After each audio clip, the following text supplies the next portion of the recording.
Okay, so this is the problem of impedance matching over here.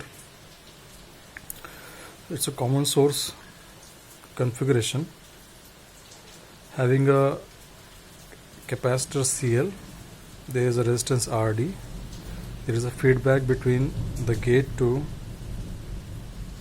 the drain CF, okay, and you are expected to find the input admittance over here, okay.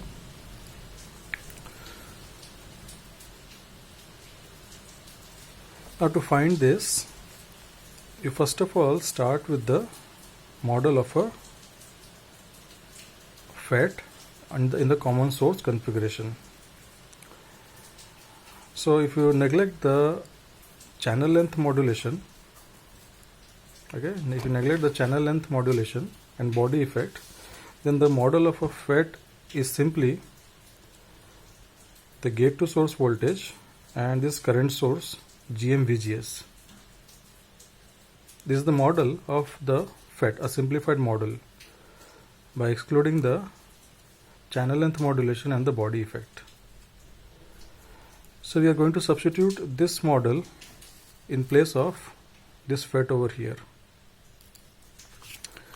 Okay, when you do that, so this is your model where according to the circuit given, between the gate to source a voltage input Vin is given, okay.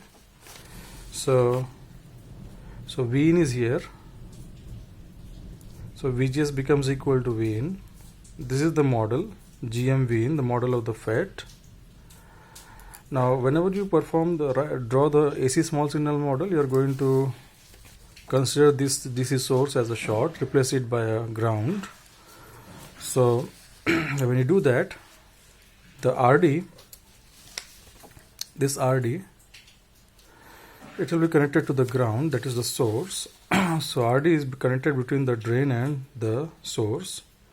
And there is a capacitor between the gate and the drain. It's represented by CF, okay. There's a capacitor CL between the drain and the ground, and here is the V out, okay. Now you are required to find the input admittance.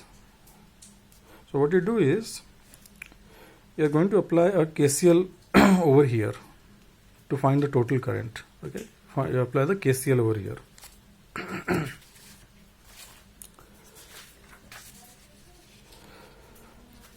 So when you apply the KCL, this is the model, okay. So you write it as V out minus V in, okay. V out minus V in,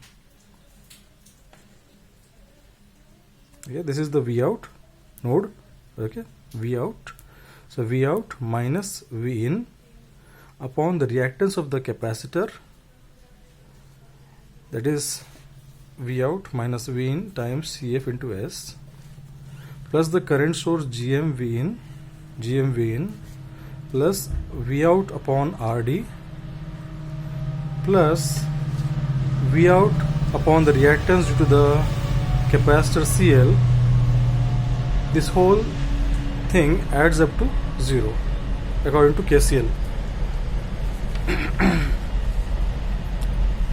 So from this, the relation you can obtain AV equal to V out upon V in. By simplifying this relation, you get the gain, voltage gain, as CFS minus GM upon CF times S plus 1 upon RD plus CL into S, okay. Now this is the thing. To find the input admittance, you are having this capacitor, okay. There is our circuit arrangement is like this, okay. If you remember, this is the arrangement. There is a capacitor, okay, and this in the small signal model, this is the capacitor between the input side and the output. So you apply the Miller's theorem over here, okay. So the Miller's theorem. So what does the Miller's theorem say? If you are having a circuit having the voltage gain AV, and this is the input side and this is the output side, and there is a load connected over here,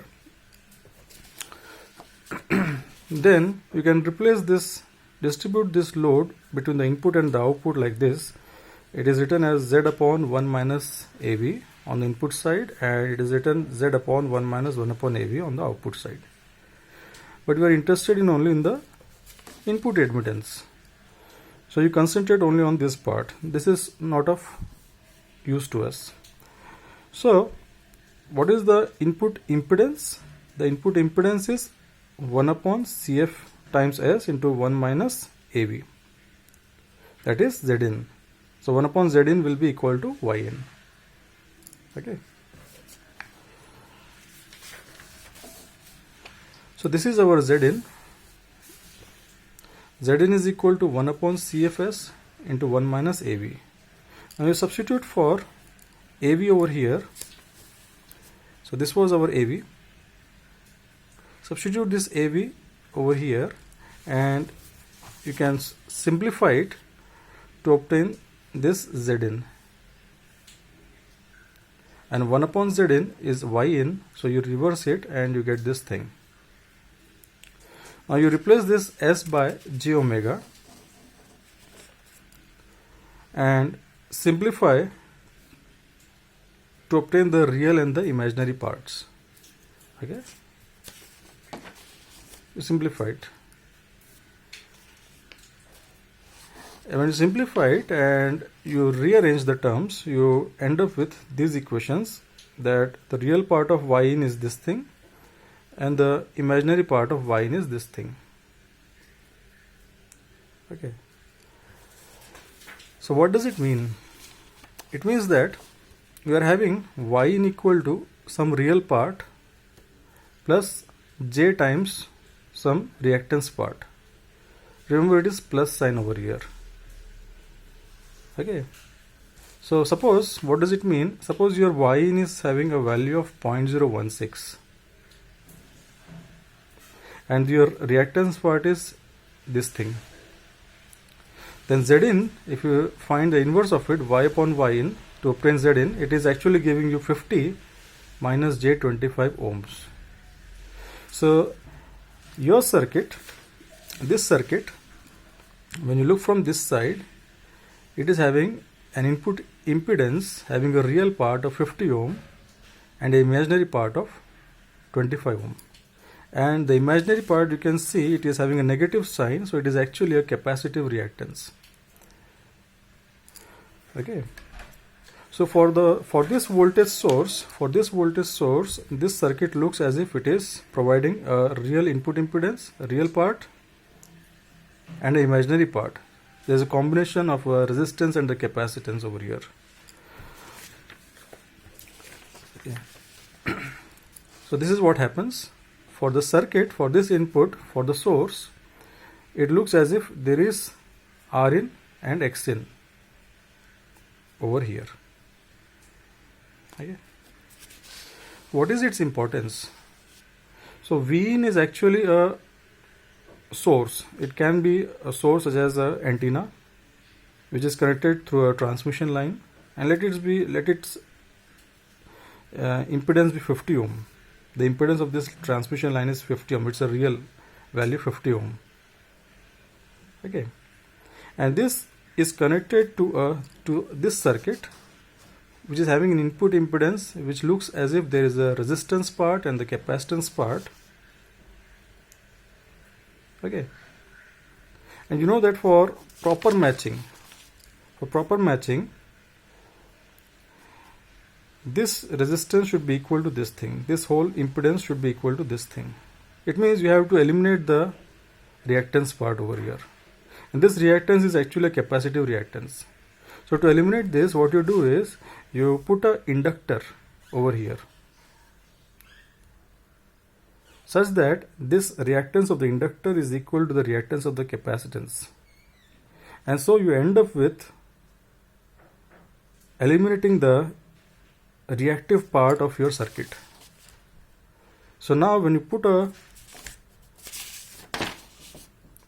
inductor over here, you are actually eliminating the reactance part of your input impedance. That is the importance of this problem.